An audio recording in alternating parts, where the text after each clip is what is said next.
Esta es tu vida, sé protagonista. Dirige tu futuro en el mejor lugar. En la UBAC, detona tu potencial. En la UBAC, sé libre para avanzar. Somos tu gente, hagámonos más fuertes. Juntos lograremos triunfar.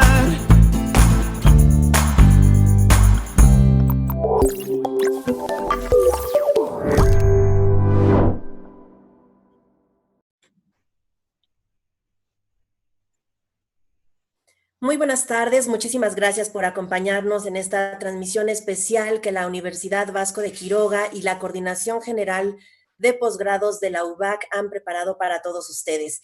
El día de hoy disfrutaremos de la charla El mestizaje como base de la identidad culinaria de México. Una charla que ya por el simple nombre se nos antoja muchísimo, así es que les invitamos para que se queden con nosotros. Y tenemos información importante que compartir con ustedes. La Universidad Vasco de Quiroga, en este contexto complicado que ha generado el fenómeno sanitario COVID-19, consciente de la situación económica que propicia en los hogares de Michoacán, de México y del mundo entero, ha decidido solidarizarse con las familias de nuestros estudiantes y de nuestros aspirantes. ¿Cómo lo hace? Con medidas muy precisas. Comparto con ustedes tres de manera muy específica. Una, con una reducción de costos. A partir de marzo del presente año, la Universidad Vasco de Quiroga llevó a cabo una reducción de sus costos. No es una promoción, no es una oferta, es una reducción de costos que estará vigente durante todo este periodo 2020, deseando y con la mira puesta en que el próximo año 2021 la economía pueda comenzar a repuntar para todos nosotros. Segunda acción, tenemos un altísimo y muy atractivo sistema de becas, de tal suerte que si tú tenías en mente cursar un posgrado este año, con la oferta de becas, la Universidad Vasco de Quiroga busca que la situación económica no sea un obstáculo para que tú puedas llevar a cabo este proyecto que tenías en mente. Así es que te invitamos a que te acerques, te informes, déjanos darte información muy precisa y déjanos ser cómplices de esta aventura en tu posgrado para continuar con tu formación. Y por supuesto, que tenemos una tercera, que es la que me faltaba compartir con ustedes, que es un 40% de descuento en tu inscripción. Así es que te invitamos a que aproveches estas acciones, repito, 40% de descuento en inscripción, sistema de becas y reducción de costos para que la economía no sea un obstáculo y podamos continuar caminando por ese sendero de los proyectos importantes en nuestra vida. Nos dará muchísimo gusto atenderte a través de las distintas vías de comunicación, posgrados@ubac.edu.mx, las vías de comunicación que tenemos a tu disposición y que compartiré contigo al final de esta charla. Y bueno, pues nada nos dará más gusto que escucharte y saber cuáles son tus deseos. Vamos a iniciar con nuestra charla del día de hoy. Me permito presentarles a ustedes a nuestro invitado. Él es Jaime Fabián González Figueroa. Él realizó sus estudios de licenciatura en gastronomía en el periodo 2009-2011 en el Colegio Culinario de Morelia. Realizó un posgrado en gastronomía en el periodo 2015-2016 en la Escuela Superior de Hostelería de Sevilla. Es doctor en Ciencias de la Educación, estudios que llevó a cabo en el año 2017. Él se define como serio, perfeccionista, paciente, motivador, creativo y solucionador de problemas. Para fortuna nuestra, es docente de la Universidad Vasco de Quiroga y el día de hoy lo tenemos aquí para todos ustedes para platicar del mestizaje como base de la identidad culinaria de México. Doctor, gracias por acompañarnos, es un placer. Gracias, sí, es un honor aquí estar apoyando aquí a la parte de la difusión, ¿no? de toda esta parte, pues que en mi caso gastronómica que se pueda hacer, para ahorita de que pues no se permite como que llenar así foros presenciales y eso, pues qué buena herramienta esta que están usando aquí, pues estoy aquí contento de estar con ustedes participando el día de hoy. Muchísimas gracias. Gracias por dar sí a la invitación. Y bueno, pues nosotros gustosos de escucharte. Bueno, pues empezamos entonces. Adelante. Bueno, el tema que vieron por ahí en los cartelitos y ahorita en la introducción, habla un enfoque que yo le estaba dando a un documento que ando haciendo por ahí desde hace como 2 años que lo empecé y no lo he podido terminar, pues porque de repente ya ven que luego llegan bloqueos, pero la idea central es el tema de hoy, que es ubicar a los mestizajes culinarios que han pasado en México a lo largo de su historia, para de ahí sacar la parte que nutre la identidad culinaria de este país y no tomar únicamente como la base o lo nacido únicamente en el territorio mexicano como la única fuente de identidad culinaria o la única fuente de patrimonio culinario que existe aquí. Para eso, pues habría primero que definir mestizaje como una unión cultural o una mezcla o un encuentro cultural de diferentes etnias, de diferentes pueblos o de diferentes culturas, pues, aunque suene digamos, redundante y todo, es eso. Entonces, ¿en qué momentos ha tenido México un encuentro cultural que haya revolucionado o que haya afectado de una manera importante a la parte gastronómica, que es la que a nosotros pues nos atiende el día de hoy, pero pues la cultura en general, y de manera que haya ocasionado este cambio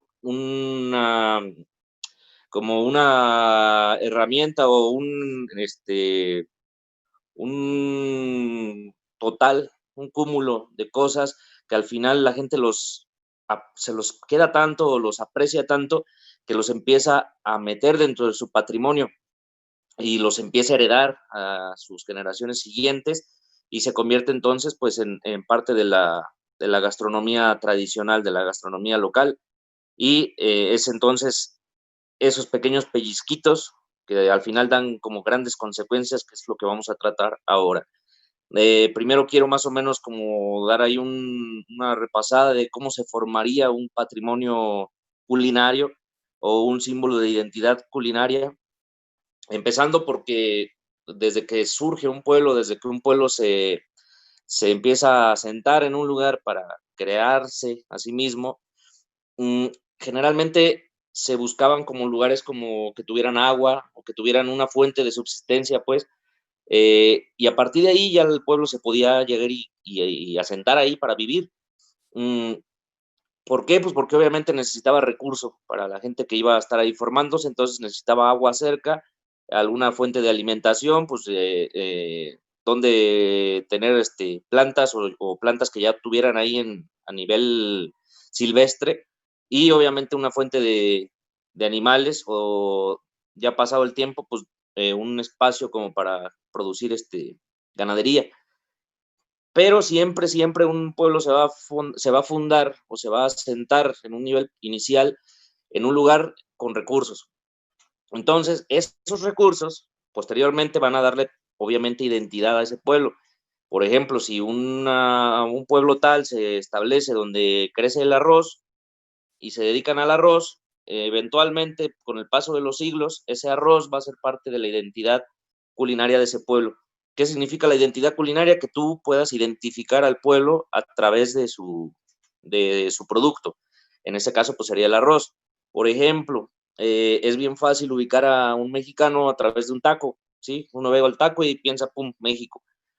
Es así como que es hasta automático, ya sea por cuestión mediática o por cuestión literaria o de estudio o lo que sea, siempre, siempre tenemos esa asociación del taco con México. Por lo tanto, pues el taco sería una de las cosas más importantes que nos da a nosotros identidad como mexicanos. Entonces, así de esa manera, pues es como un producto puede identificar a un pueblo y de esa manera se crea su propia identidad. Entonces, el pueblo ya está fundado y todo, ya tiene su producto que eventualmente le va a dar un carácter de identidad, pero después existe la manipulación de ese producto.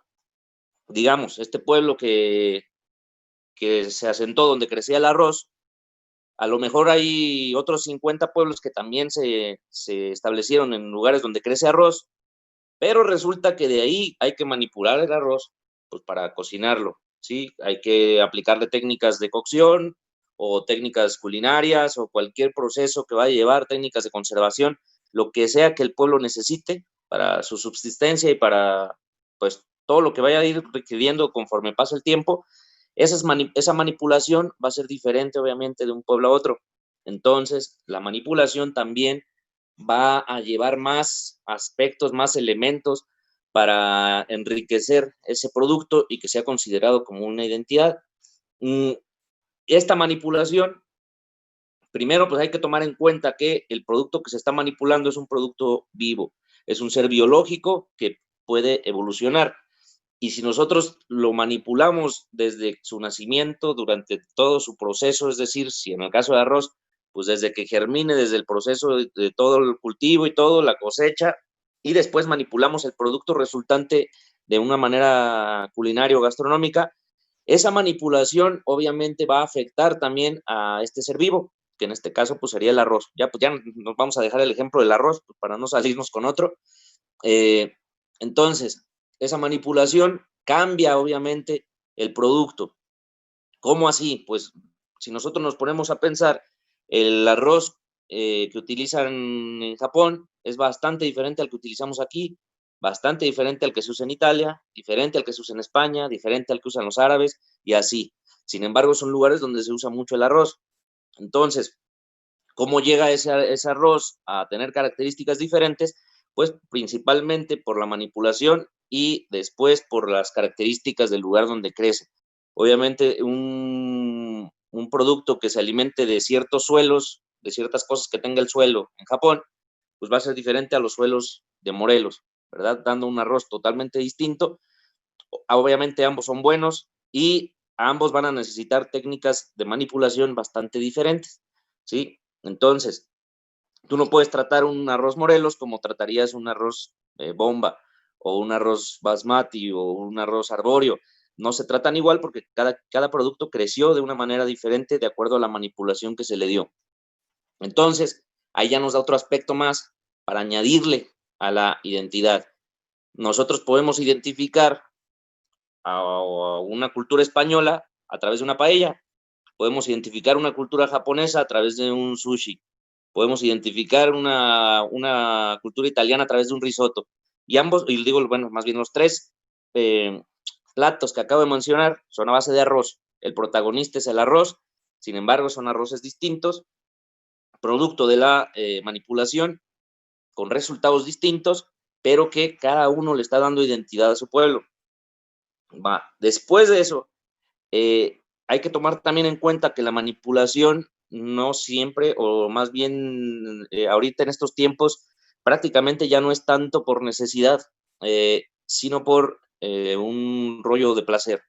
Es muy complicado ahorita tratar un tema gastronómico meramente por necesidad porque ya no tenemos tanto esa necesidad. Obviamente tenemos la necesidad de alimentarnos, de tener nutrientes en nosotros y a la hora de manipular el producto, pues tenemos la necesidad de que esté bien, o sea, de que no tenga microorganismos patógenos, que esté en buen estado, todas esas cosas que ya saben con la comida. Pero la mayor parte del estudio gastronómico pues va enfocado obviamente hacia un aspecto hedonista, porque todo lo que es restaurantes, hoteles y eso, pues es casi en su totalidad para brindar placer a un cliente, no es para nutrirlo o para una cosa así. Obviamente sí hay ramas de la gastronomía que se dedican únicamente a eso, como los que se dedican a hospitales, a gimnasios y eso, tiene un enfoque más para allá, pero no, la mayoría nos dedicamos como a restaurantes, a eventos, a fiestas, entonces es un rollo más de placer. Y ese rollo de placer, pues obviamente va a ampliar muchísimo la manipulación que uno o algún pueblo le vaya a dar al producto, porque ya no es simplemente qué necesita el producto, sino ahora qué quiere el cocinero hacerle, pues, o qué quiere el agrónomo, qué quiere la persona que está tratando el producto, qué le quiere hacer, porque se le antojó, porque le gustó así porque pum, tuvo una idea y dijo, voy a hacerle eso. Entonces, esas manipulaciones, digamos, manipulaciones hedónicas, por decirles de alguna manera, pues también obviamente van a llenar de elementos que van a conformar toda esa parte de la identidad. Una vez que tenemos eso, es decir, el producto que nace donde mi pueblo vive, la manera en que yo la manipulo, ya sea por necesidad o por placer, y la evolución biológica que va teniendo el producto, una vez que tengo esas tres cosas, mi generación se la va a pasar a la que sigue, y la que sigue, pues generalmente va a tomar las mismas normas que aplicaba la generación anterior para tratarlo, para cultivarlo, para todo, pero va a haber algunas veces cambios, algunas veces para bien, para mal, como sea. El chiste es que eso se va a ir pasando con los años y obviamente con las generaciones, y obviamente va a tener distorsiones a nivel histórico. Entonces, el platillo, el arroz rojo clásico que nos comemos en casa todos los días en México, va a estar demasiado, bueno, va a tener cambios, evoluciones, para bien, para mal, con respecto al primer arroz que hicieron en la historia, ¿sí? Entonces, a partir de ese primer arroz, se va pasando de generación en generación y eso va a meter obviamente aspectos de carácter, pues, histórico. Y ahí es donde viene, pues, se presenta uno de los mayores problemas en la parte del tema del patrimonio culinario o de la identidad culinaria de un pueblo, que es que estos productos se hacen tan cotidianos que a veces ya ni los tomamos en cuenta, ¿sí? Por ejemplo, el arroz rojo que les estoy mencionando, a lo mejor en un pueblo, supongamos, agarramos un área del pueblo de 30 casas, por decir algo, ¿no? Y en esas 30 casas nadie se dedica al estudio de la comida, ni al estudio de las plantas, ni nada que ver, pues. Entonces, ellos sí van a cocinar arroz rojo, van a comer arroz rojo, pero va a ser tan cotidiano para ellos, pues que ni siquiera se van a dar cuenta si está o no está, si un día desaparece, a lo mejor lo extrañan, pero a lo mejor no. Si ellos nunca se van a preguntar de dónde viene el arroz rojo, a dónde va, qué hay que hacerle, si hay algún producto que está ahí peligrando, o cuál es el patrimonio que yo tengo que proteger a nivel gastronómico. ¿Por qué no se hacen estas preguntas? Porque se vuelve tan cotidiano, es decir, el arroz siempre está ahí y no se van a dar cuenta de lo importante que era hasta que deje de estar. Y eso ha pasado con un montón de productos que de repente quedan en el olvido, o de repente uno llega a un pueblo y te encuentras un platillo que dices, ¿esto de dónde salió? Y resulta que sí era un plato muy importante de épocas anteriores, pero se fue desapareciendo porque, pues, principalmente por la parte de la cotidianidad del mismo. Entonces, ese es uno de los principales problemas a la hora de forjar o de cuidar un patrimonio culinario. Ya tenemos entonces cómo se forma principalmente por esos aspectos que les menciono, el producto donde nace, la manipulación, ya sea por necesidad o placer, la parte de la evolución biológica que pueda tener el producto y los cambios que vaya a tener a nivel histórico a la hora de transmitirse. Entonces, como es algo que se está transmitiendo de generación en generación, estamos hablando ya de una herencia, es decir, la herencia que tu generación le va a dar a la que sigue es la comida que tú te estás comiendo hoy. Y esa comida que te estás comiendo, si la vas a transmitir a la generación que sigue para que ellos la transmitan y eso, pues precisamente por eso se le llama patrimonio, porque se está convirtiendo en una herencia cultural que estamos transmitiendo. En la mayoría de los casos se hace de manera inconsciente, porque pues así funcionan muchas cosas. Se va transmitiendo, aunque no aunque no sea esa tu intención, pues a lo mejor la intención de la generación anterior no era cuidar el arroz rojo para que no desaparezca, simplemente les gusta comérselo, entonces pues, lo pasan. Y la generación siguiente, puede que haya una generación donde a nadie le guste el arroz rojo, entonces, bye, desaparece para siempre y se acabó y así. Y eso pasa con muchos platillos, entonces, esa es la forma en la que se va conjugando, que se va conformando un patrimonio culinario.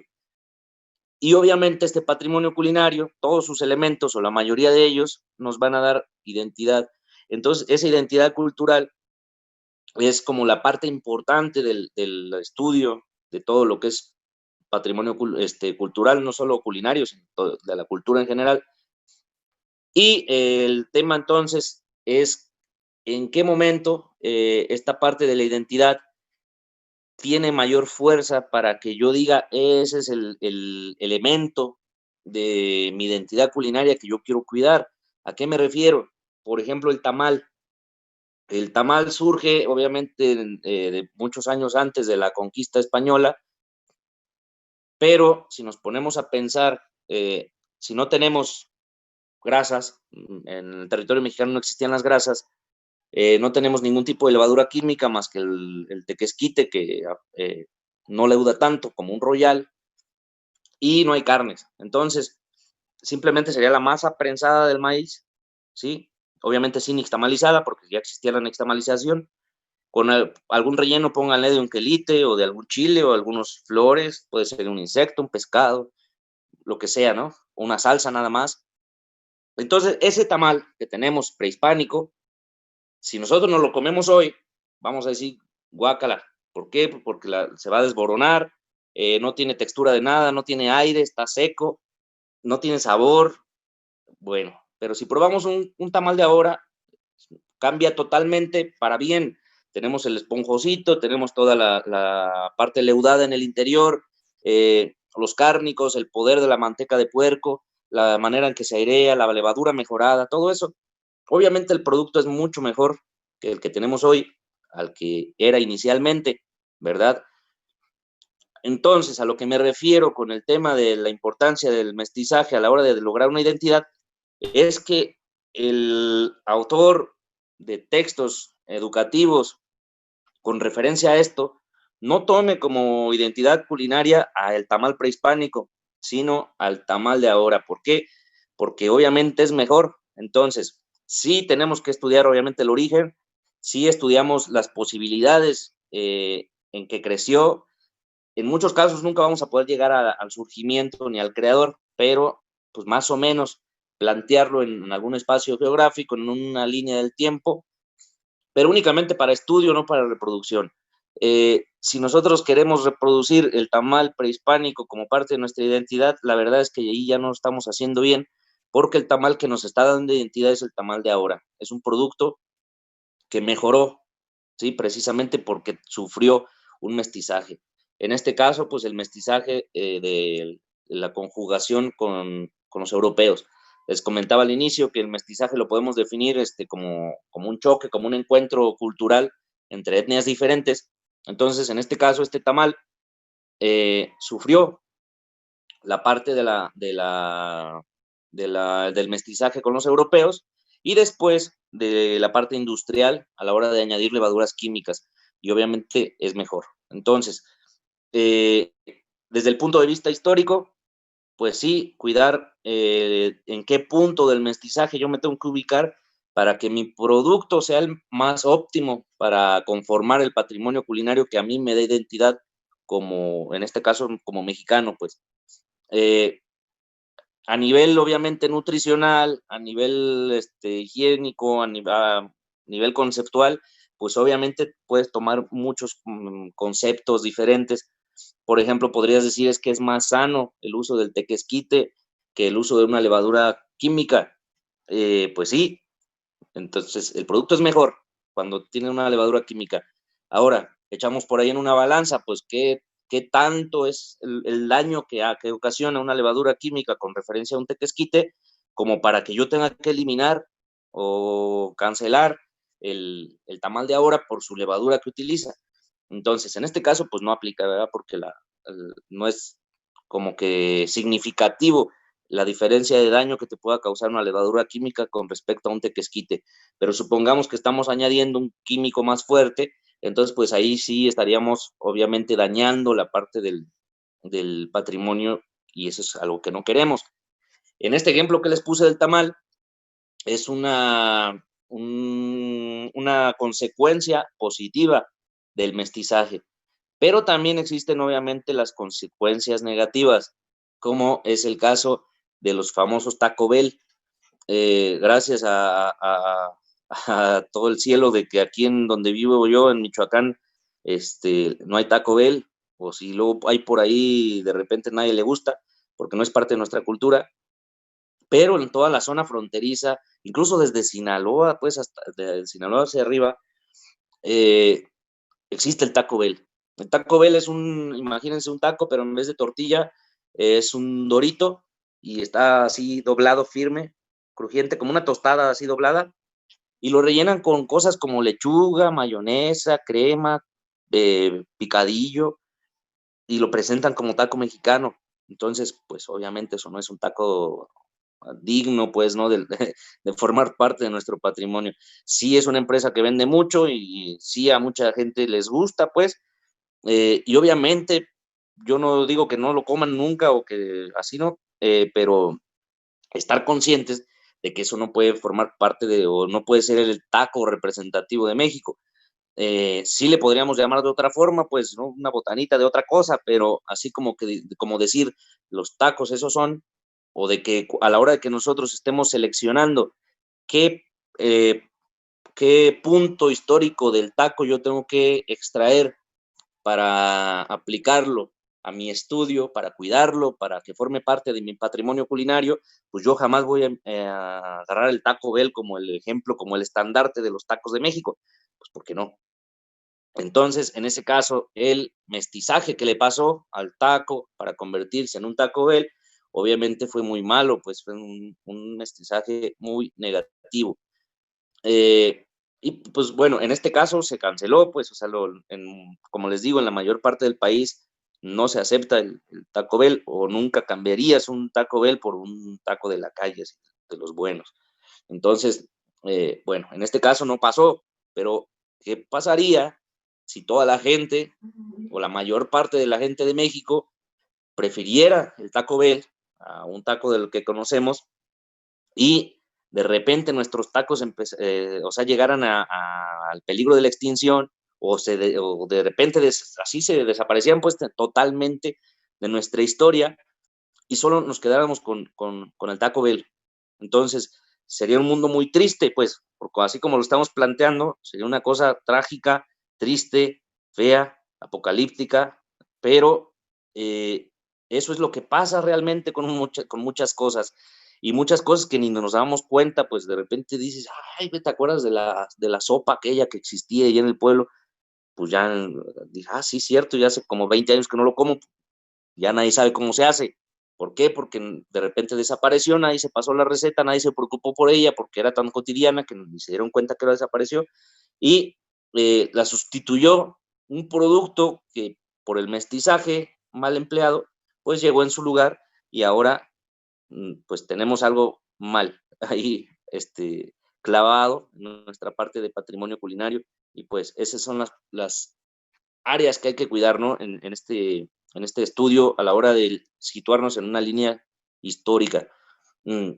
Entonces, como les menciono, es analizar en qué punto histórico yo tengo mi desarrollo pleno del producto y ese es el que incluyo yo en a la hora de que yo tenga que pasarle el patrimonio culinario a alguien más o a la hora que yo haga alguna referencia o yo gastrónomo que me dedico a eso, pues lo plasmo donde yo quiera hacerlo, hago mis documentos con esa referencia, pero obviamente, como les menciono, pues aunque como en el caso del tamal, aunque el tamal de ahora sea mejor, pues obviamente hay que ponerlo ahí con su, digamos, con su marco histórico, ¿sí? Con toda su parte que viene detrás.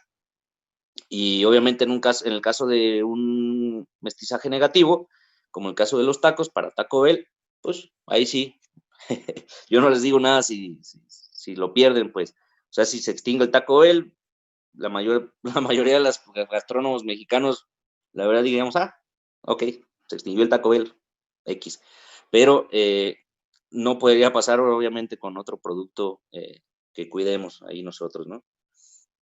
Entonces, ¿cuáles son los principales mestizajes culinarios importantes que podemos mencionar?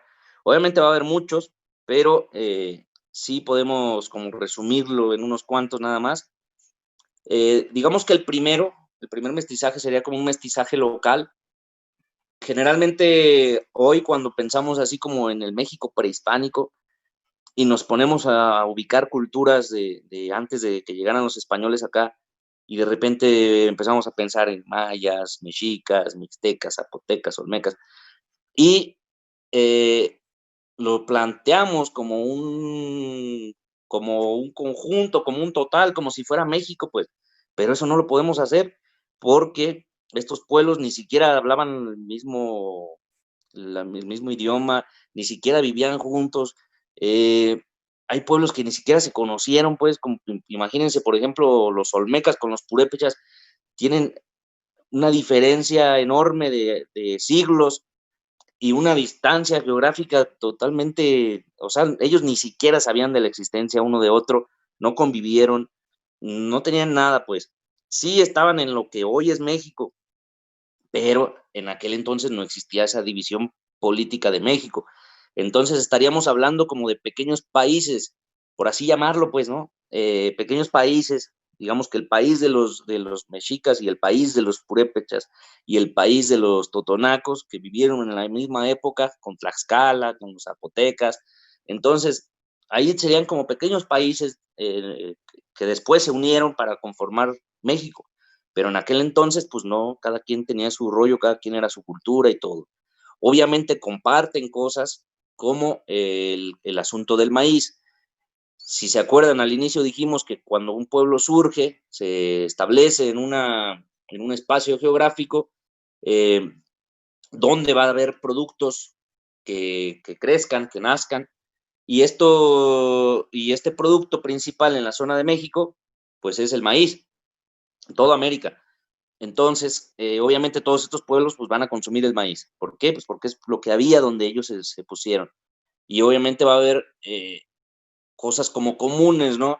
Si los mexicas estaban en un lago enorme que era Texcoco y los purépechas estaban en su lago de Pátzcuaro, entonces obviamente van a conocer de pesca y pescados del lago y así. Entonces sí va a haber cosas comunes porque estaban en un territorio cercano, pero obviamente la identidad es muy, muy distinta. Entonces, yo es el que pondría como un primer mestizaje a la hora de hablar de la gastronomía mexicana y sería un mestizaje local, como de todos estos pueblos unidos, que como les menciono, realmente nunca se unieron, pero hoy nosotros los unimos porque estudiamos toda la zona. Y si se fijan, ahorita pasa algo de alguna manera similar. Mm, es muy diferente, por ejemplo, la gastronomía de Nuevo León con la gastronomía de Oaxaca, la gastronomía de Baja California con la gastronomía de Morelos, van a ser gastronomías diferentes, entonces todavía tenemos pues algo de eso, y además de que somos un país gigante hablando a nivel de territorio, entonces obviamente va a haber muchas variantes, muchas diferencias entre una gastronomía y otra. Sí hay cosas que tenemos en común, como precisamente el taco, en todo México se come el taco, y bueno, y algunas cositas más, pero siempre hay algo ahí como que uniendo la parte del país, la parte generalizada de la cocina mexicana, lo que más nos une es el chile, los tacos, uno que otro elemento como los guisados y así, pero cada quien va a tener todavía sus diferencias ahí marcadas. Esas diferencias, obviamente, hablando de los pueblos que vivían aquí en la zona, en la época precolombina, pues obviamente iba a estar más marcada todavía porque ellos ni siquiera se comunicaban. Uno que otro tenía su comercio, algunos compartían dioses, algunos fueron invadidos por otros, pero en general sí son gastronomías distintas, ¿no? Que hoy unimos. Entonces sería como el mestizaje base, el mestizaje, digamos, número uno, ese mestizaje local.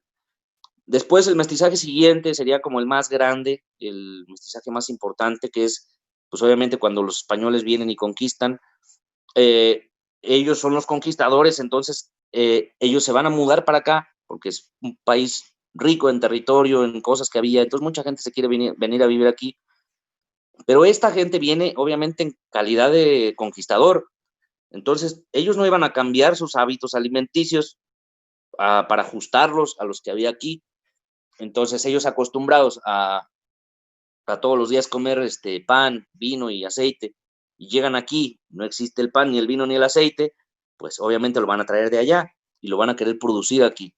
Entonces, pues sus productos a sembrarlos y los que hay aquí a desaparecerlos. Obviamente lo primero que trataron de sembrar pues es la oliva, la vid y el trigo, precisamente para esto que les menciono, para tener su pan, vino y aceite. La oliva pues no tiene como mucho crecimiento, entonces empiezan a hacer aceite con el maíz y empieza a haber cambios en la parte gastronómica importantes a nivel de que, como les menciono, ellos son los conquistadores, ellos mandan. Entonces, ellos dicen qué producto se queda, qué se va, qué llega nuevo y qué desaparece, qué está prohibido y así. Entre lo más importante que se prohibió y que ahorita tenemos de regreso, pues es el chocolate, el amaranto, que son productos que los españoles desaparecen, los castigan, dicen son del diablo, no te los puedes comer, pero ya de buen tiempo después regresan. Pero así como desaparecieron esos dos y regresaron, hay muchos que ya no regresaron, que nosotros ya ni cuenta pues tenemos de esos productos que existían acá. Entonces, ellos mandan, ellos deciden qué se pone y por eso es tan gigante ese mestizaje que existe a la hora de la conquista española. Yo ahí siempre en mis textos, mis clases y eso, les hablo de la teoría de las mártires de la colonia. Es una teoría que yo ahí desarrollé una vez, hace algunos años. Me gusta ese nombre, las mártires de la colonia, pues, no sé, ya igual después le cambio el nombre si no les gusta, pero estoy hablando de más o menos de las niñas de esa época, justo en la época de la conquista, de las niñas mexicanas. ¿Qué destinos sufrieron? Yo les menciono siempre, tenían 3 caminos. El primero sería, pues, que las mataran, al igual que mataron a sus papás, a sus familiares, a la mayor parte del pueblo. Pero en los otros 2 destinos entran muchas cosas bastante importantes, que es como lo que le dan el desarrollo a este mestizaje. El segundo destino que yo planteo es de que se fueran a vivir a la casa de unos españoles recién mudados. ¿Para qué? Pues como servicio, ¿sí? Para ayudar ahí con las funciones de la casa y bla, bla, bla. Estos españoles, al no querer adaptarse, obviamente, a las costumbres alimenticias de aquí, un español no iba a venir a comer quelites, ni iba a venir a comer insectos, ni amaranto, ni maíz. Entonces ellos traían sus cosas, pues. Ellos tenían sus almacenes, obviamente, ahí en sus casas, de cosas conservadas. En Europa se utiliza muchísimo la conservación de carnes, de lácteos, de todo esto. Entonces, imagínense que a esta niña, de nombre Mixtli, como quieran ponerle, y que llega a vivir esta casa de españoles, y obviamente la bautizan, el nombre de la iglesia, le cambian el nombre a Angélica, y un día le dice la señora, la española, le dice, oye, ayúdame ahora a cocinar, tú cocinas, y ve, ya has visto que nosotros todos los días comemos vino y aceite, entonces, tú haz lo que quieras, pero ponle aceite. Arre, pues. La niña llega al almacén, ¿y qué se encuentra ahí? Pues unos chorizos, unos jamones, unos quesos, y se queda así como que, ¿qué es eso? O sea, son animales que ni siquiera había visto nunca, son cosas que nunca había visto, no sabe ni, si no las había visto, ni siquiera sabe, obviamente, cómo se usan, cómo se van a cocinar, ni nada. La señora le dijo, haz lo que quieras, pero ponle aceite. Ok. Entonces, ¿yo qué sé hacer? Yo como niña mexicana, ¿qué sé hacer? ¿Qué me enseñó mi mamá, mi abuela y así? Pues hacer tortillas y hacer salsas. Entonces, ¿qué va a hacer? Agarra una salsa y la cocina con aceite. Y de Tin Marín de Doping, güey, le tocó al chorizo, entonces le pones el chorizo, cocinas el chorizo con la salsa, con el aceite y lo sirves con tortillas. El día 1. El día 2 de Tin Marín, le tocó ya jamón. Entonces, agarras la pierna del puerco, la cocina en una salsa con aceite y la sirve con tortillas. El día 3 le toca un queso, entonces el queso lo cocina en una salsa con aceite y lo sirve con tortillas. Y si se fijan en la alimentación mexicana al día de hoy, es así comemos en restaurantes, en fondas, en la calle, en la casa, en todas las clases sociales se come eso que nosotros llamamos el guisado, un producto cocinado en una salsa y lo sirves con tortillas. Y eso es, o sea, la base de la alimentación mexicana es eso, en las casas y en los restaurantes. Tú puedes ir a la fonda más barata que te encuentres y puedes ir a Puyol y en ambos te vas a encontrar un guisado. Te vas a ir al restaurante más nice del mundo de cocina mexicana y te vas a encontrar guisados. Y en la casa que sea también va a haber guisados, ¿sí? Obviamente cuando alguien tiene alguna restricción alimenticia o está siguiendo un plan alimenticio específico, pues esa parte se va a bloquear mucho porque pues sí es grasoso, sí tiene irritantes y todo eso, pero a nivel general esa es la base de la alimentación en México. ¿Y quién la creó realmente? Pues estas niñas que andaban ahí viendo qué hacer para sobrevivir porque estaban en una casa de servicio por la parte del mestizaje español.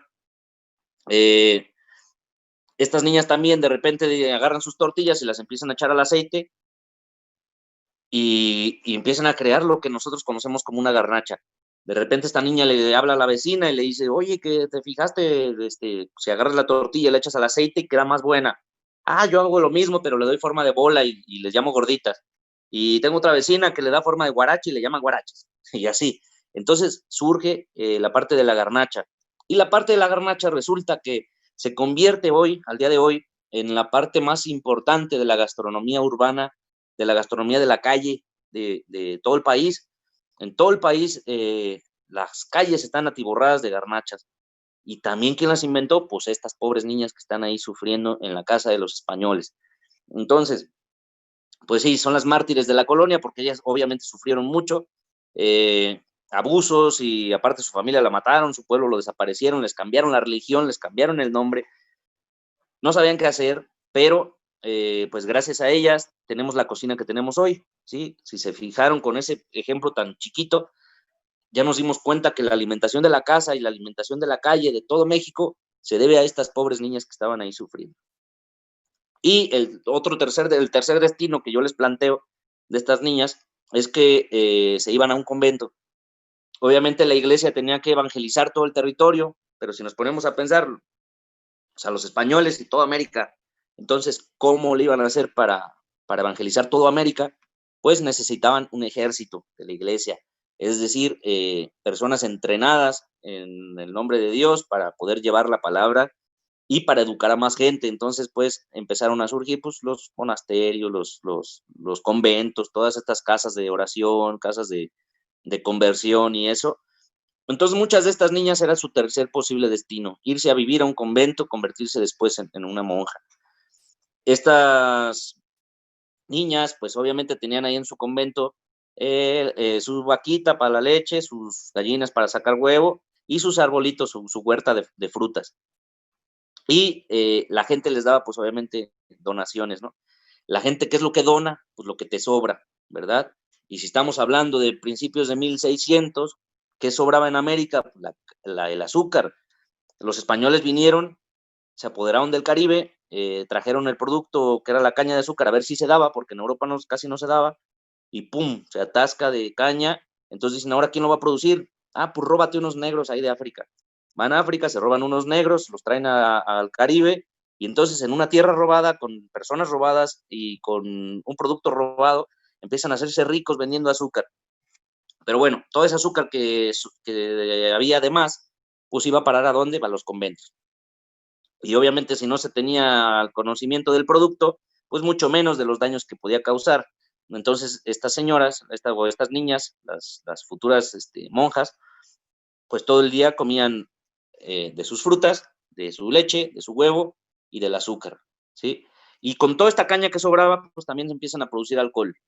Los españoles fueron dominados por los árabes 700 años o una cosa así, entonces tienen mucha cultura árabe y les heredaron mucho patrimonio cultural, entre ellos la técnica de la destilación. Esta destilación la aplican aquí en México, en este caso a la caña, entonces obviamente también va a sobrar alcohol, ¿y a dónde va a parar? Pues al convento. Entonces ahí tienes en una casa a 200 niñas sin nada que hacer, no pueden salir, no pueden nada, y tienes fruta, leche, huevo, alcohol y azúcar, pues date. Entonces, toda la repostería mexicana pura, pura, que nosotros conocemos como dulcería de convento, surge ahí, porque estas niñas, pues, si se fijan ustedes las recetas, checas una receta de cajeta, pues tienes que moverle 4 horas al caso hasta que el azúcar tal cosa. Checas la receta de latte, moverle 8 horas así. Pues ¿por qué? Porque estas niñas no tenían nada que hacer. Entonces tienen ahí sus casos, tienen esos productos y pum. Si ustedes se fijan, la repostería mexicana pura únicamente se conforma por estos productos que les acabo de mencionar. Y bueno, en la parte de la colonia entonces se da eso. Surge la gastronomía base de la casa que tenemos hoy, la gastronomía base de la calle y la repostería mexicana con estas pobres mártires de la colonia. Después de eso, otro de los mestizajes más importantes que han ocurrido es la importancia francesa que llegó desde la parte pues no solo de la intervención, sino todo lo que hubo en el porfiriato. Porfirio Díaz era súper fan de la cultura francesa, entonces él trata de meter ese rollo francés a las clases sociales altas, pero poco a poco se va pasando a prácticamente todo. Si ustedes se fijan, la cocina mexicana no está diseñada para comerse con cubiertos. La cocina mexicana es para comerse con la mano y con un pedazo de tortilla. Así se come. No necesitas cubiertos. Si en tu casa no hay cubiertos, no los necesitas si vas a comer cocina mexicana, porque no está diseñada para eso. Pero ¿por qué todos comemos con cubiertos aquí? Pues porque Porfirio Díaz dijo que la elegancia de Francia era usar el cubierto.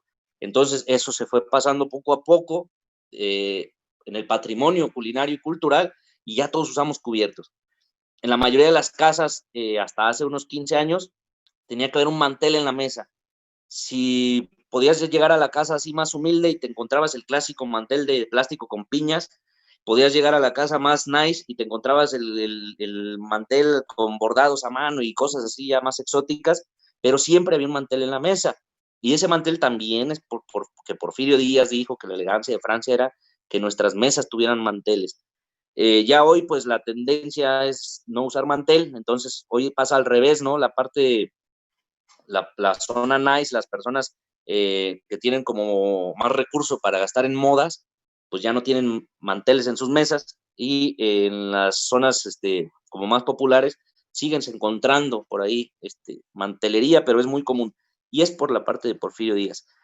Entonces, así hay muchas cosas de protocolo que se instalaron por Porfirio Díaz y por todo este mestizaje que trajeron los franceses. La pastelería en cualquier pueblo de México, por lo menos hay una niña que hace pasteles, tres leches, pastel de chocolate, cosas de esas. Y si se fijan, eso que tiene de mexicano, nada. Eso es parte de la repostería europea. ¿Y qué hace aquí? Pues bueno, Porfirio Díaz. Y así. Otros mestizajes importantísimos es la influencia asiática. Colón lo que quería hacer era demostrar que el mundo era redondo para llegar a Asia, ahí comprar el producto y regresarse y traértelo a Europa, sin necesidad de pasar por las zonas árabes, que como siempre pues ha habido mucho problema ahí. Entonces nuestros libros de historia se acaban en que llega a América y tan. Ahí ya no sabemos más qué pasó con ese plan de las especias. Obviamente nadie se iba a detener pues de ese plan, nomás por toparte con un pedazo de tierra. ¿Sí? Obviamente un pedazo de tierra rico y que te hizo rico y todo, pero no te vas a detener en tu plan inicial de seguir una ruta hacia Asia. Entonces, esa ruta sí se hace. Los barcos salían de las zonas como de Acapulco, de esa parte del Pacífico, iban a Asia, regresaban con producto asiático, cruzaban México por tierra y salían de Veracruz a España. Entonces, ese cruce de México por tierra, pues te iba a dejar que ya se te cayó un kilito de arroz, que ya se me perdió un kilito de naranjas, nadie sabe dónde están. Entonces había obviamente trueques, robos, venta ilegal, y el producto se iba quedando en México. Y por eso esa zona de Tierra Caliente, esa zona de Guerrero y Michoacán, está tan llena y tan nutrida de productos asiáticos, como el arroz, como los cítricos, muchas especias, todo eso se da en esa zona porque es a donde llegaba el producto asiático. Entonces, toda esa parte que les menciono de mestizajes, obviamente hay otros mestizajes más chiquitos, como por ejemplo la influencia libanesa para la creación del taco al pastor, muchas influencias italianas, pero ya son mestizajes más chicos. Los más grandes, yo les mencionaría esos: el local, el mestizaje de la invasión española, la Nao de China, que es como se le llama a la ruta que iba rumbo a Asia, y la influencia francesa en el porfiriato. Entonces, en estos puntos tenemos quiebres. Ya puse un ejemplo muy, muy breve porque se nos acaba ya el tiempo, pero tenemos unos quiebres importantísimos que a final de cuentas desarrollan realmente la gastronomía que tenemos actual. Y si nosotros nos ponemos a pensar en lo que comemos hoy, viene de todos esos quiebres. Entonces realmente nuestra identidad culinaria se está formando en esos quiebres, en esas partes del mestizaje es donde nosotros nos estamos envolviendo en el producto, no en su versión base o en su versión inicial, ¿verdad? Obviamente ahorita ya nadie sabe cómo era un mole, inicialmente cómo sería un mole, pues quién sabe. Los moles existen obviamente desde hace muchísimo, pero cuando hoy vemos un mole, o sea, la mayoría de los productos ni siquiera había aquí. Entonces, ¿cómo te lo imaginas? ¿Lo conceptualizas? No, el mole que quieres en tu patrimonio culinario, que tengan tus hijos, tus nietos y los que siguen, es el mole que tú te comes hoy. El de antes, obviamente, tú puedes decir, pues es que era mucho más malo. ¿Por qué? Porque no tienes esos productos que lo enriquecen como si lo tienes hoy. Si hubiera un cambio negativo, pues entonces ahí sí habría que hacer un alto, como en el caso de los Taco Bell, o en el caso de mole, pues como los moles embotellados. Y bueno, eso es más o menos el punto que yo estoy tratando de desarrollar ahorita y que les quería compartir el día de hoy en esta pequeña plática sobre cómo es mi visión de las afectaciones ahí que tiene la gastronomía local conforme van pasando sus mestizajes.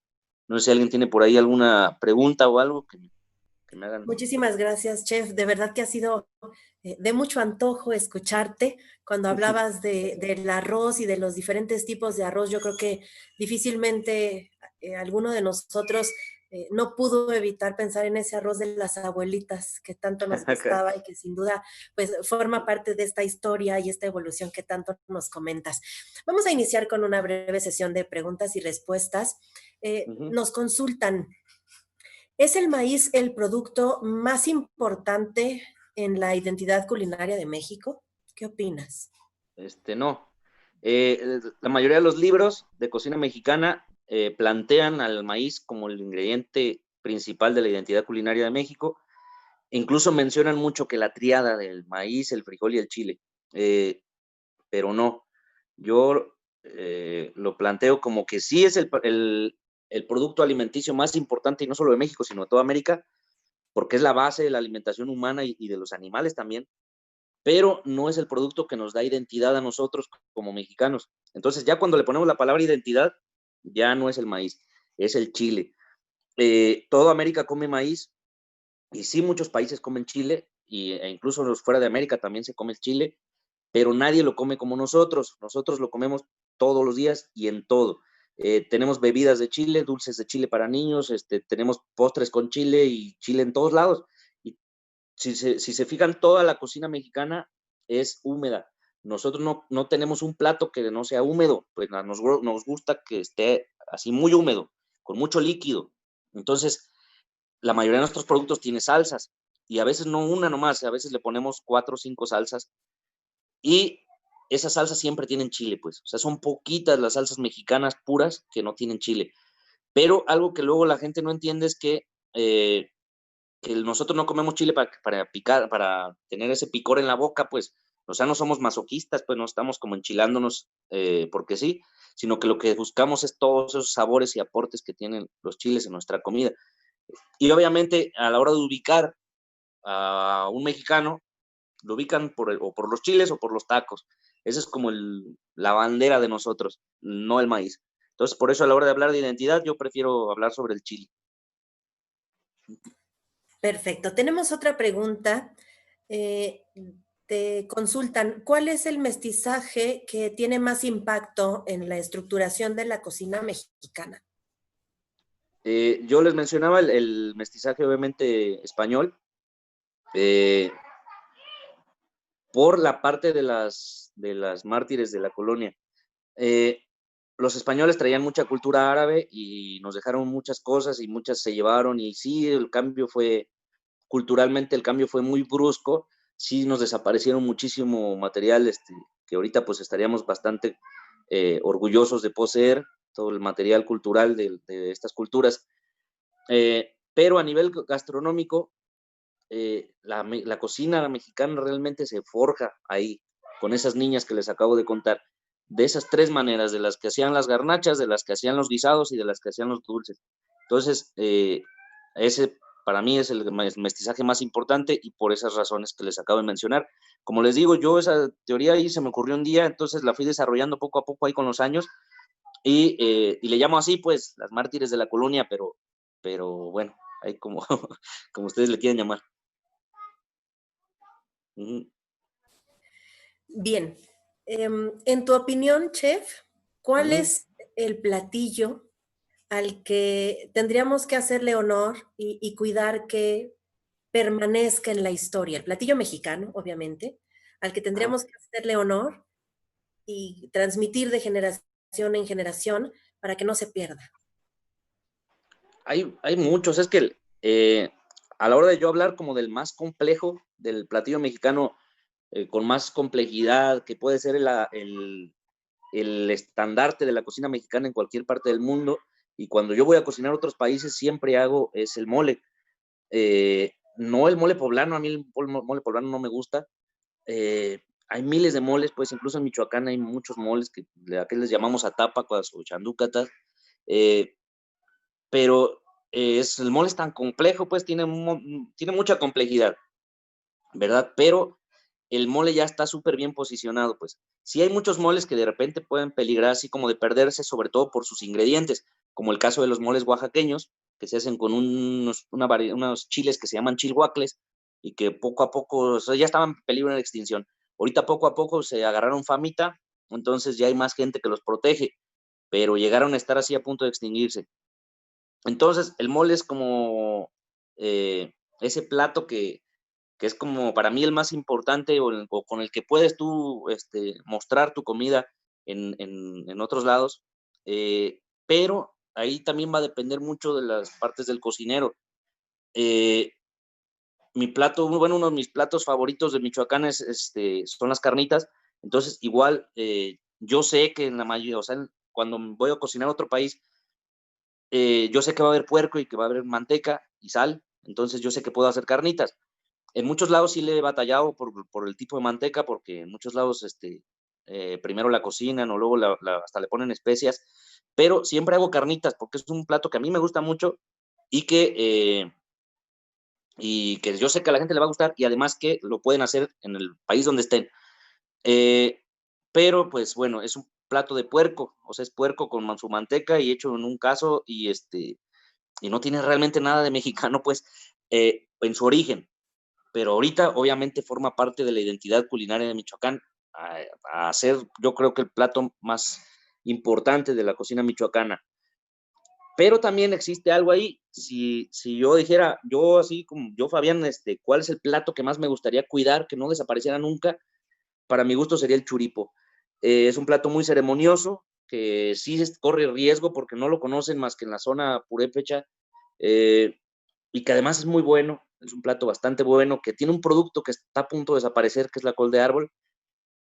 Entonces, ahí sí hay un producto como que además de ser muy bueno a nivel gastronómico, tiene mucha historia, tiene mucha parte ceremoniosa, tiene mucha espiritualidad.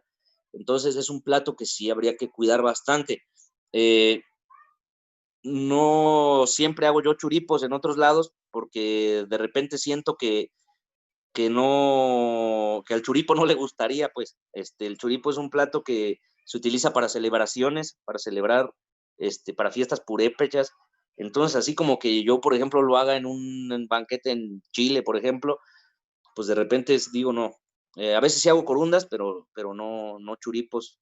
Entonces, ahí es bien raro, pues, ¿no? Como sí quieres cuidarlo, pero no, pero siempre no. O sea, no quieres como sacarlo de tu casa, pues, pero sí que en tu casa lo sigan haciendo.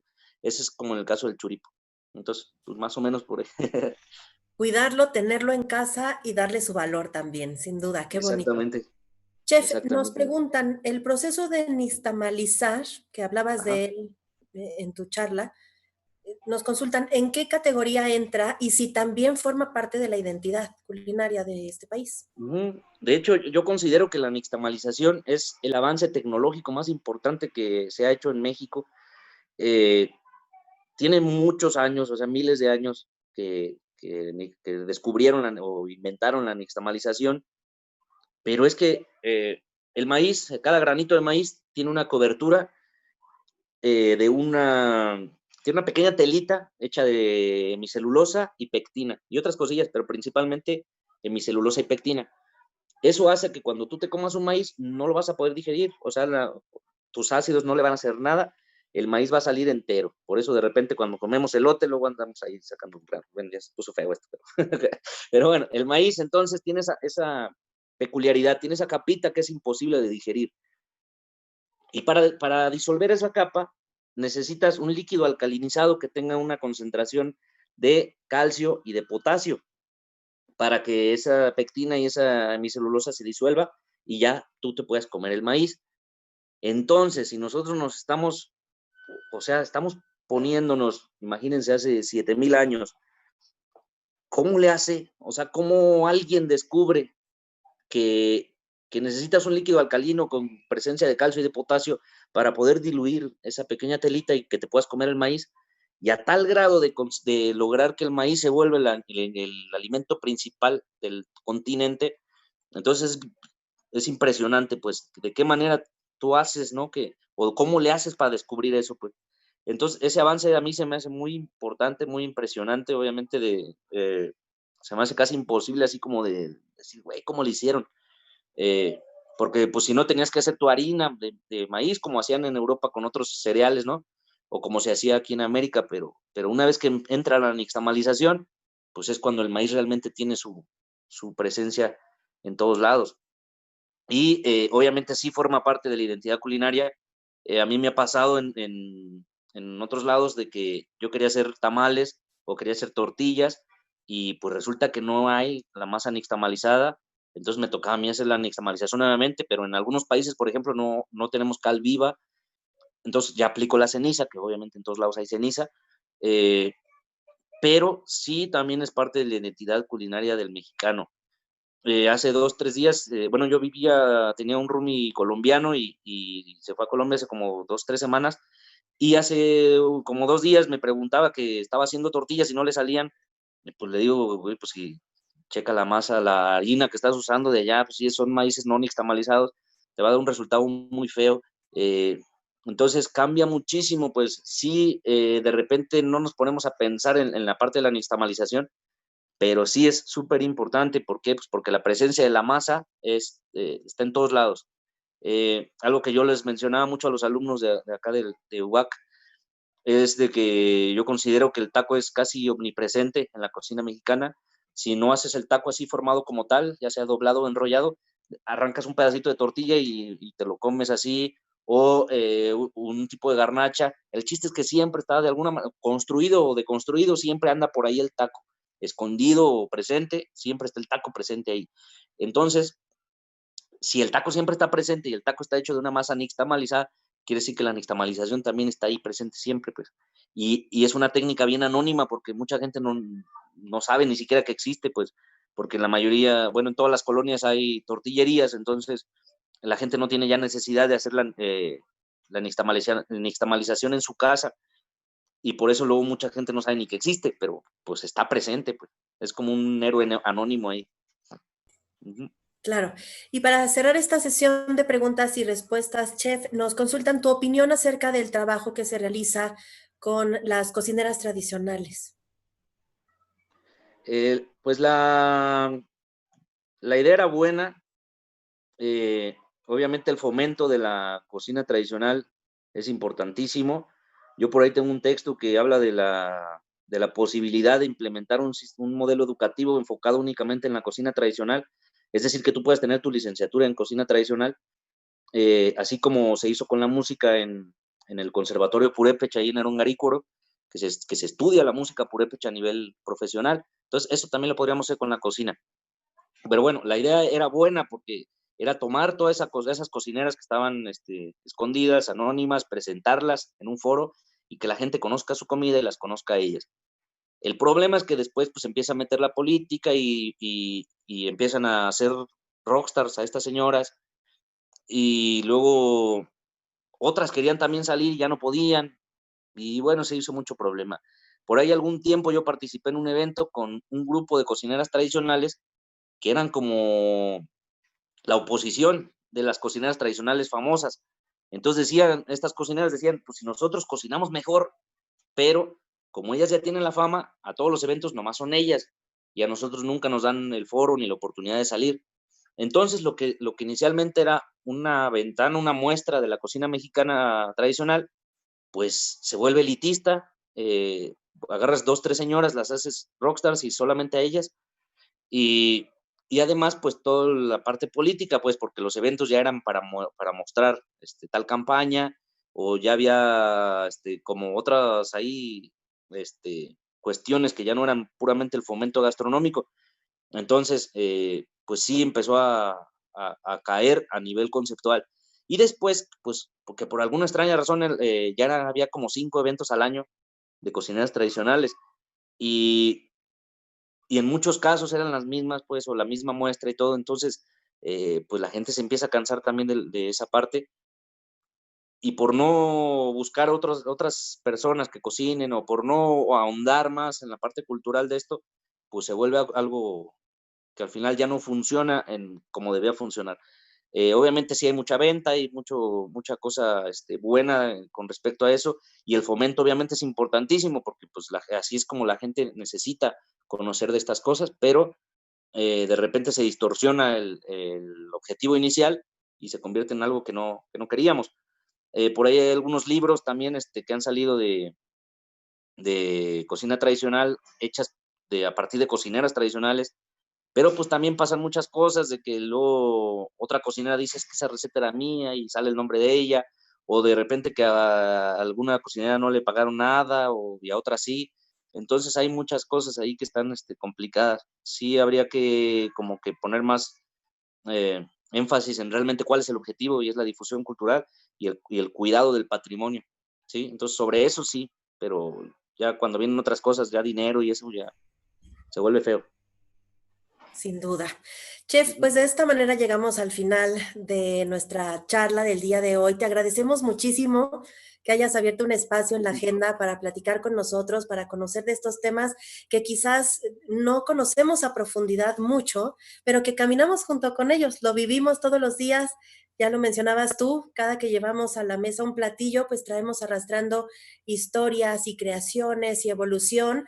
Así es que qué mejor que podamos enterarnos y empaparnos de todo lo que hay detrás para que podamos contribuir de manera bonita a la conservación de estos platillos que nos hacen ser mexicanos y que son parte de nuestra historia.